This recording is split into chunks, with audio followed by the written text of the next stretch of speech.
Hai semua, salam sejahtera Malaysia. Tuan-tuan dan puan-puan semua, kita digemparkan lagi dengan satu lagi berita susulan daripada kenyataan bekas Perdana Menteri Tun Mahathir. Sudah pasti di media sosial hari ini hangat, di mana saya boleh katakan mungkin pertelagahan ataupun perselisihan faham di antara bekas Perdana Menteri dan Perdana Menteri hari ini, yaitu Datuk Seri Anwar Ibrahim dengan Tun Mahathir. Seperti yang kita tahu, Anwar Ibrahim akan bersemuka dengan Dr. Mahathir di mahkamah berkaitan dengan kenyataan Tun Mahathir bahwa ucapan dari Perdana Menteri sebelum ini di sebuah program berbau fitnah, di mana Datuk Seri Anwar Ibrahim membuat kenyataan bahwa Dr. Mahathir semasa menjadi pemimpin telah menyalahgunakan kuasa dan mengaut kekayaan untuk pribadi. Jadi itu menimbulkan rasa tak puas hati Dr. Mahathir. Pada akhirnya, saudara-saudara, yang terkini pula, Dr. Mahathir membuat satu kenyataan. Kenyataan bagi saya ini pasti mengejutkan ramai, terutamanya kepada Datuk Seri Anwar Ibrahim sendiri, dan saya pasti juga ini mengejutkan seluruh Melayu. Dr. Mahathir selar Anwar, isu Melayu angku.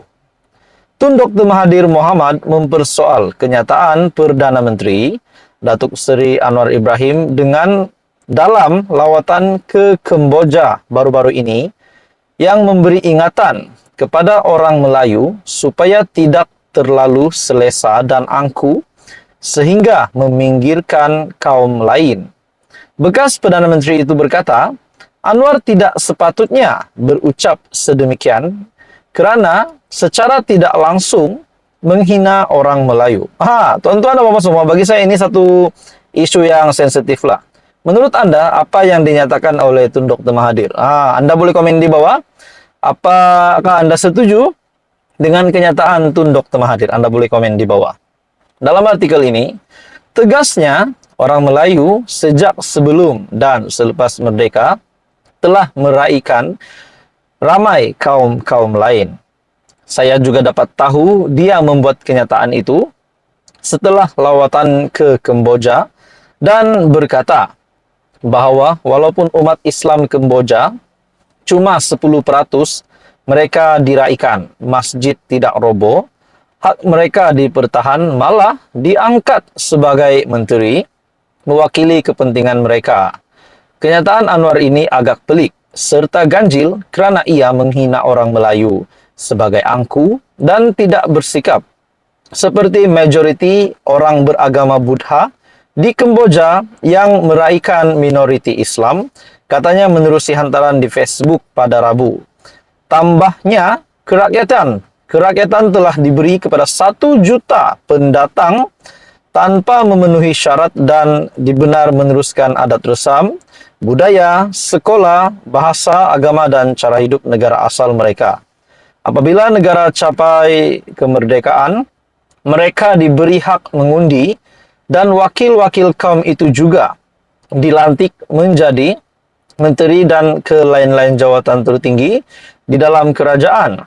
Bukan seorang, tetapi jika dikira dari sejak mereka merdeka sehingga ke hari ini, sudah ratusan, jika tidak ribuan, jika dicampur semua jawatan-jawatan menteri, timbalan menteri, setiausaha parlimen, serta lain-lain jawatan penting. Saudara-saudara, kenyataan dari Mahathir ini, Anda boleh lihat kenyataan penuhnya di Twitter dan Facebook Dr. Mahathir. Dan pada akhirnya, adakah Anda setuju dengan kenyataan Dr. Mahathir? Bagi saya ini pasti mengejutkan Datuk Seri Anwar Ibrahim dan seluruh Malaysia. Apa komen Anda? Teruskan bersama di dalam channel ini untuk info yang lain. Jangan lupa tekan butang like, share, dan subscribe. Hai semua, salam sejahtera Malaysia. Selamat datang ke channel Fels Lifestyle.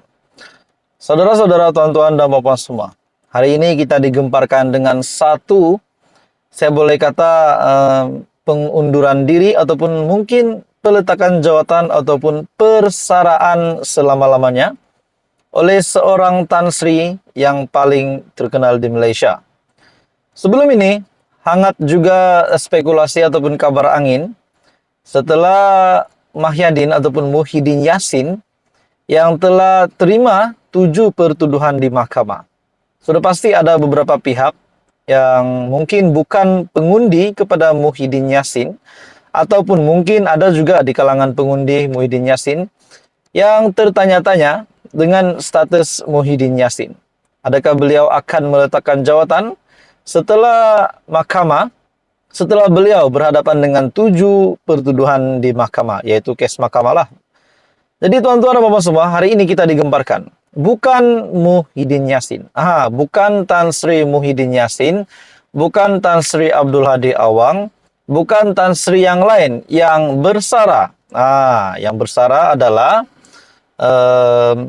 seorang bekas menteri, yaitu kepada satu kenyataan dari Menteri Kesehatan hari ini, Dr. Zaliha Mustafa merakamkan penghargaan kepada Ketua Pengarah Kesehatan Tan Sri Dr. Nur Hisham Abdullah yang bersara wajib Jumaat ini selepas 35 tahun menabur hikmat dan bakti dalam bidangnya. Dalam satu artikel dari biharian.com.my, selamat bersara, terima kasih Tan Sri. Kenyataan dari Dr. Zaliha. Saudara-saudara, tuan-tuan dan bapak semua, sebelum saya meneruskan isu ini, sebelum saya meneruskan berita tergempar ini, saya meminta jasa baik Anda untuk bantu channel ini dengan menekan butang like. Anda boleh share video ini dan tekan butang subscribe. Menteri Kesehatan Dr. Zaliha Mustafa merakamkan penghargaan kepada Ketua Pengarah Kesehatan Tan Sri Dr. Nur Hisham Abdullah yang bersara wajib Jumaat ini selepas 35 tahun. Rupanya Ketua Pengarah Kesehatan yaitu Tan Sri Dr. Nur Hisham Abdullah. Bukan Tan Sri Muhyiddin Yassin, bukan Tan Sri Abdul Hadi Awang yang bersara, namun yang bersara adalah Ketua Pengarah Kesehatan Tan Sri Dr. Nur Hisham. Ahli Parlimen Sekijang itu menyifatkan tempoh pengalaman Dr. Nur Hisham amat bermakna dan dimanfaatkan sepenuhnya untuk membina perkhidmatan kesehatan rakyat Malaysia supaya setanding dengan negara luar. Saya percaya khidmat Tan Sri tidak terhenti di sini. Bahkan khidmat terbabit masih diperlukan untuk pembangunan, perubatan dan kesehatan negara. Saya ingin mengucapkan ribuan terima kasih sebagai rakyat Malaysia. Saya ingin mengucapkan ribuan terima kasih kepada Tan Sri Dr. Nur Hisham yang saya anggap pernah menjadi hero kepada Malaysia semasa Malaysia dilanda wabak COVID-19 sebelum ini. Dalam artikel ini, saya percaya khidmat Tan Sri tidak terhenti. Di sini bahkan khidmat terbabit masih diperlukan untuk pembangunan, perubatan dan kesehatan negara. Saya mewakili pihak Kementerian Kesehatan ingin mengucapkan selamat bersara dan setinggi-tinggi ucapan terima kasih kepada Tan Sri Dr. Nur Hisham di atas jasa, khidmat bakti dan sumbangan yang beliau sumbangkan sepanjang perkhidmatan di kementerian ini, katanya menerusi perkongsian di Facebook. Dr. Nur Hisham menjawat sebagai Ketua Pengarah sejak 2013 dan sepanjang tempoh lebih 3 dekad dalam perkhidmatan cemerlangnya, beliau antara individu penting ketika negara berdepan krisis kesehatan akibat pandemik COVID-19. Malah beliau juga dianggap wira rakyat melalui pencapaian terbaik pasukan kesehatan di bawah pimpinannya dalam memerangi penularan virus itu. Jadi rupanya bukan Tan Sri Muhyiddin Yassin, bukan Tan Sri Abdul Hadi Awang yang bersara meletakkan jawatan, tapi yang bersara wajib pada Jumat ini adalah Ketua Pengarah Kesehatan Tan Sri Dr. Nur Hisham Abdullah. Apa komen Anda? Teruskan bersama di dalam channel ini. Info padu, info hangat disediakan di dalam channel ini.